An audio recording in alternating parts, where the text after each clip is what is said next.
Hi hello ನಮಸ್ಕಾರ. ಎಲ್ಲರೂ ಚೆನ್ನಾಗಿದ್ದೀರಲ್ವಾ? ಇವತ್ತು ಸಾಯಿಬಾಬಾ ದೇವಸ್ಥಾನ ವಡ್ರೇಹಳ್ಳಿ ಗುರುಪೌರ್ಣಮಿಗೆ ನಡೆಯುತ್ತಿರುವ ಸನ್ನಿವೇಶ ಇದು.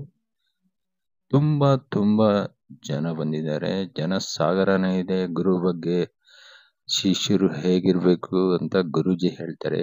ನನ್ನ ಹೆಸರು ಶಿವಕುಮಾರ್. ಬನ್ನಿ ಒಳಗಡೆ ಹೋಗೋಣ.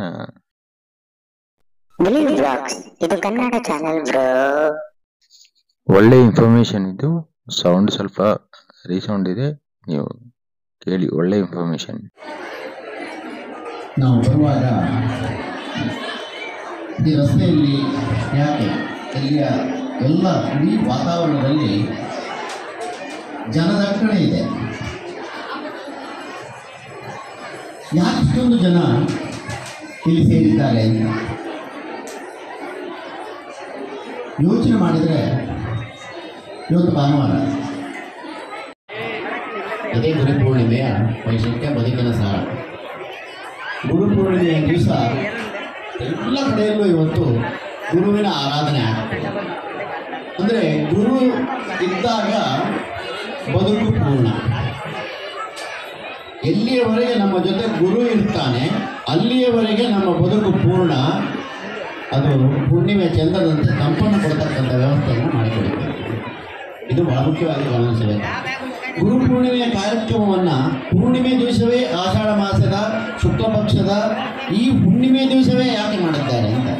ಅಮಾವಾಸ್ಯೆ ದಿವಸ ಮಾಡಬಹುದಿರ್ತಾರೆ, ಗುರು ಅಮಾವಾಸ್ಯೆ ಅಂತ ಮಾಡಬಹುದಿರ್ತಾರೆ, ಮಾಡಲಿಲ್ಲ. ಶಾಸ್ತ್ರದಾರರು ಅಥವಾ ಗುರು ಪರಂಪರೆಯವರು ಆ ರೀತಿ ಮಾಡಲಿಲ್ಲ.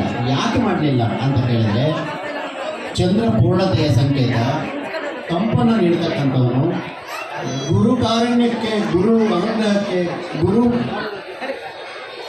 ಬಾಂಧವ್ಯಕ್ಕೆ ಒಳಗಾಗತಕ್ಕಂಥ ಎಲ್ಲರಿಗೂ ಕೂಡ ಆ ಕರುಣಾಮಯವಾಗಿರತಕ್ಕಂಥ ಗುರುವಿನ ದೃಷ್ಟಿ ನಿರಂತರವಾಗಿ ನಮ್ಮ ಮೇಲೆ ಬೀಳ್ತದೆ, ನಮ್ಮ ಮೇಲೆ ರಕ್ಷಣೆ ಮಾಡ್ತದೆ, ನಮ್ಮ ಬದುಕನ್ನು ಸೃಜನಶೀಲ ಮಾಡಿ ಕೊಡ್ತದೆ ಎನ್ನುವಂಥ ದೃಢವಾದಂಥ ನಂಬಿಕೆ, ಅನುಭವವೇ ಗುರುಪೂರ್ಣಿಮೆಯ ಕಾರ್ಯಕ್ರಮದ ಈ ವೈಶಿಷ್ಟ್ಯ. ಅದಕ್ಕೆ ಎಷ್ಟು ಜನ ಭಕ್ತರು ಗುರುವಿನ ದರ್ಶನವನ್ನು ಪಡೆಯತಕ್ಕಂಥ, ಗುರುವಿನ ಕಾರುಣ್ಯಕ್ಕೆ ಪಾತ್ರರಾಗ್ತಕ್ಕಂಥ, ಅವನ ಅನುಗ್ರಹಕ್ಕೆ ಪಾತ್ರರಾಗ್ತಕ್ಕಂಥ ಒಂದು ವಿಶೇಷವಾದ ಕಾರ್ಯಕ್ರಮವನ್ನು ಇವತ್ತಿಲ್ಲಿ ಆಯೋಜನೆ ಮಾಡಿದ್ದಾರೆ.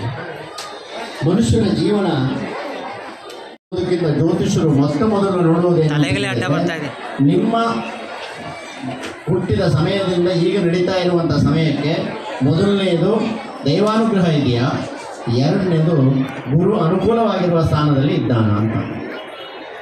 ಒಂದು ವೇಳೆ ದೇವರ ಅನುಗ್ರಹವೂ ಕಮ್ಮಿ ಇದೆ ಅಂತಾದರೆ, ಗುರು ನಮಗೆ ಅನುಕೂಲಕರವಾಗಿರುವಂಥ ಸ್ಥಾನದಲ್ಲಿ ಇದ್ದಾನೆ ಅಂತಾದರೆ, ದೈವಾನುಗ್ರಹವೂ ಕೂಡ ತಂದುಕೊಡುವುದಕ್ಕೆ ಸಾಧ್ಯವಾಗಿರ್ತಕ್ಕಂಥ ಶಕ್ತಿ ಇರ್ತಕ್ಕಂಥದ್ದು ಅದು ಗುರು ಪರಂಪರೆಗೆ ಮಾತ್ರ.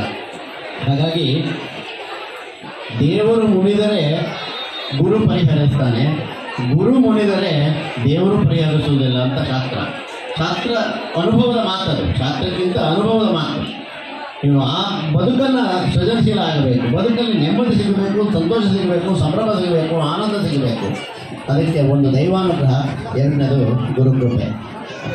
ನಾವು ಯಾರನ್ನ ಗುರು ಅಂತ ಕರಿತೇವೆ ಅಂತ, ಯಾರನ್ನ ಗುರು ಅಂತ ಕರಿಬೇಕು ಜೀವನದಲ್ಲಿ, ಮೊಟ್ಟ ಮೊದಲನೇದಾಗಿ ಕರಿಬೇಕಾಗಿರ್ತಕ್ಕಂಥ ಗುರುವಿನ ಸ್ಥಾನವನ್ನು ಕೊಟ್ಟು ಆ ಸ್ಥಾನಕ್ಕೆ ಶ್ರೇಷ್ಠವಾದಂಥ ಗೌರವವನ್ನು ಸಲ್ಲಿಸಬೇಕಾಗಿರ್ತಕ್ಕಂಥದ್ದು ನಮ್ಮ ಜನ್ಮದಾತರಾಗಿರ್ತಕ್ಕಂಥ ತಂದೆ ತಾಯಿಗೆ.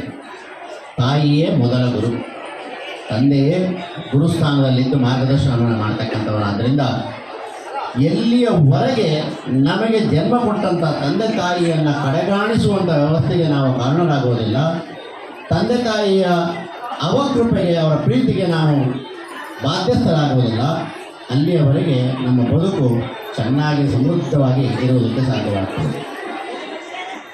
ತಂದೆ ತಾಯಿಯ ಆಶೀರ್ವಾದ ಬಹಳ ಮುಖ್ಯವಾಗಿ ನಮ್ಮ ಜೀವನಕ್ಕೆ ಬೇಕು.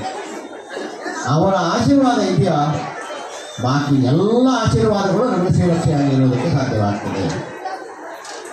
ಆ ಆಶೀರ್ವಾದ ಇಲ್ಲವಾ, ಬಾಕಿ ಯಾವ ಆಶೀರ್ವಾದವು ಪರಿಪೂರ್ಣವಾಗಿ ತನ್ನ ಕೆಲಸವನ್ನು ಮಾಡಲಿಕ್ಕೆ ಸಾಧ್ಯ ಮಾಡಿಕೊಡೋದಿಲ್ಲ.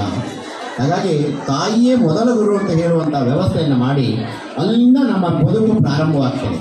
ತಂದೆ ತಾಯಿಗಳ ಗರ್ಭಾಂಬುದಿಯಿಂದ ಹೊರಬಂದಂಥ ನಾವು ತಾಯಿಯ ಮಮತೆಯ ಅವಳ ಕಾರುಣ್ಯದ, ಅವಳ ಪ್ರೀತಿಯ, ಅವಳ ಅನುಗ್ರಹದ ವ್ಯವಸ್ಥೆಯಲ್ಲಿ ಅವಳ ತೋರಿಸಿದಂತಹ ಬೆಳಕಿನಲ್ಲಿ ಸಾಗತಕ್ಕಂಥ ವ್ಯವಸ್ಥೆಯನ್ನು ಮಾಡ್ತೇವೆ.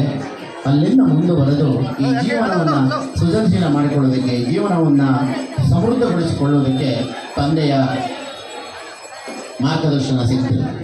ಅದು ಮುಂದುವರೆದು ಮುಂದೆ ಬಂದ ಮೇಲೆ ಚಿಕ್ಕ ಮಕ್ಕಳು ತೊಟ್ಟಲಿಂದ ಹೊರ ಬಂದ ಮೇಲೆ ನಡೆದಾಡುವಂಥ ವ್ಯವಸ್ಥೆಗೆ ನಾವು ಕಾರಣ ಮಾಡಿಕೊಂಡಾದ ಮೇಲೆ ನಾವು ವಿದ್ಯಾಭ್ಯಾಸವನ್ನು ಪ್ರಾರಂಭ ಮಾಡುವಂಥ ಸಂದರ್ಭದಲ್ಲಿ ನಮಗೆ ಸಂಸ್ಕಾರವನ್ನು ಕೊಟ್ಟಂಥ ಗುರುವು ವಿಶೇಷವಾಗಿ ನಮಗೆ ಬಹಳ ಸ್ಮರಣೆಯಲ್ಲಿ ಇರಬೇಕಾಗ್ತದೆ. ನಮ್ಮ ಜೀವನದಲ್ಲಿ ಒಂದು ಬಹಳ ಮುಖ್ಯವಾಗಿ ಗಮನಿಸಬೇಕಾಗಿರ್ತಕ್ಕಂಥದ್ದು, ನಮ್ಮ ಜೀವನವನ್ನು ಉಜ್ಜೀವನ ಮಾಡುವುದಕ್ಕೆ ಯಾರೆಲ್ಲ ಯಾವ್ಯಾವ ಕಾಲದಲ್ಲಿ ಯಾವ್ಯಾವ ರೀತಿಯಲ್ಲಿ ಸಹಾಯ ಸಹಕಾರ ಮಾರ್ಗದರ್ಶನ ಬೆಳಕನ್ನು ಕೊಟ್ಟಿದ್ದಾರೆ ಅವರೆಲ್ಲರೂ ಕೂಡ ಗುರುಸ್ಥಾನದಲ್ಲಿಯೇ ಇರ್ತಕ್ಕಂಥವರು ಅನ್ನೋದನ್ನು ಗಟ್ಟಿಯಾಗಿ ನಮ್ಮ ಹೃದಯದಲ್ಲಿ ಸ್ಥಾಪನೆ ಮಾಡಿಕೊಳ್ಳಬೇಕು. ಇವತ್ತು ನಮಗೆ ಯಾವುದೋ ಒಂದು ಉಪಕಾರ ಮಾಡಿದ ಅಥವಾ ನಮಗೆ ಯಾವುದೋ ಒಂದು ಸಹಾಯ ಮಾಡಿದ ಅಥವಾ ಯಾವುದೋ ಒಂದು ಸಮಸ್ಯೆಗೆ ಪರಿಹಾರವನ್ನು ತೋರಿಸಿಕೊಟ್ಟ ಅವನೂ ಕೂಡ ಗುರುಸ್ಥಾನದಲ್ಲೇ ಬಂದು ನಿಲ್ತಾನೆ.